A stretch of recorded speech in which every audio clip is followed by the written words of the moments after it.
So a couple of very late nights, hauling a couple loads of dirt out here. So like I said, this has been here since 1900 as a railroad spur, but some kids got in here with some side-by-sides or some country boys, you know, just out having some fun, but they rutted it up so bad that it just was always, you know, ruts just held water.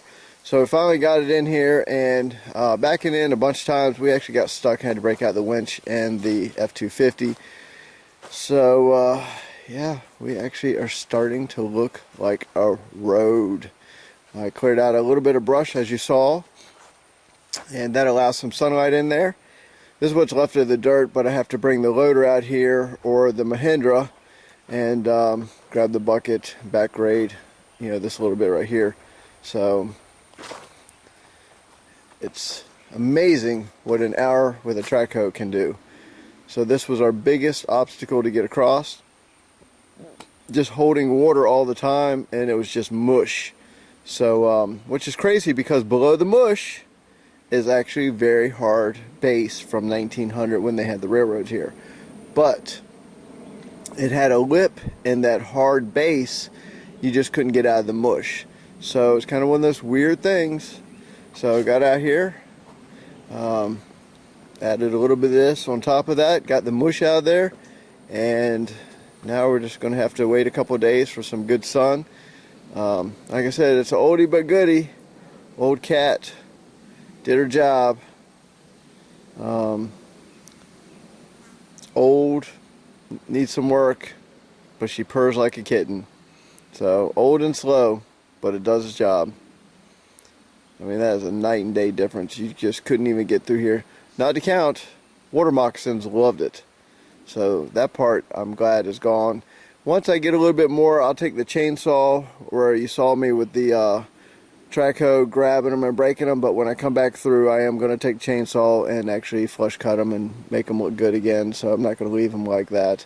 And I'm going to have it far enough back in that we can actually bush hog a little bit on each side of the driveway, so that way it can stay you know, dry by getting sun and everything else in there.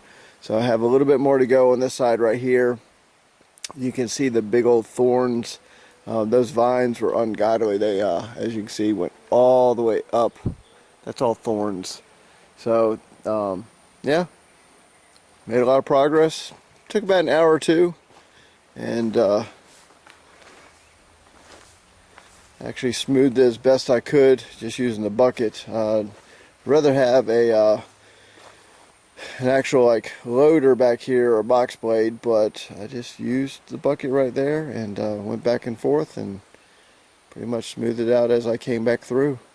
So I got a little spot behind the track hoe that it's kind of uphill on the backside, as you can see. It kind of goes uphill and it does the same thing, and this is the low spot right here. So now, instead of having water kind of pool or just sit here, and it can now kind of go right behind the track hoe and off to the left. So I made a little swell over there and a little draining area. It's not quite a ditch, but just a little swell, because I think I can actually drive my Jeep where the track hoe is sitting, just with a little bit of trimming. Yeah, I think I can get right past there and right up, and we can finally get into the property. 6 months, 6.5 months of walking back and forth. I'm so over that. We're finally at that point where we can actually drive in there. Now this is supposed to be 30 foot wide. I'm trying not to cut down any extra trees. I like trees, even though I have a tree service. But we do have to remove a few of those pines. They're just in the wrong spot. So unfortunately I have to remove those. And that should give me a path all the way in, and it is rock hard where you see all the grass, believe it or not. I mean, just it's as rock hard in that dirt as it is to have like a gravel road in there. So that part is amazing. So yeah, no more mush, no more puddle. That is all right. We only have like 6 more rut spots to go. This was the worst one right here. This was the one that was pretty much stopping us. I'm pretty positive I can get the Jeep past the other ones.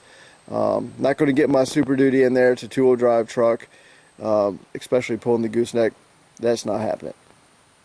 But once this dries, I can definitely make it to the next. I have a turnaround spot. There was 3 of these before the turnaround spot. So this one's gone. The other ones we bush hogged on the left and right, so it's already drying up. As soon as I did that, instantly, once it got a little bit of sun, it's already drying out. But 2-wheel drive truck's not going to, make it up there. But the Jeep will. So we're going to get back. We're going to put that winch bumper on the Jeep, and hopefully at the end of this week, we'll be driving in here with the Jeep. Can't wait. Anyways, I'll catch you guys on the next video for Off Grid Ranch.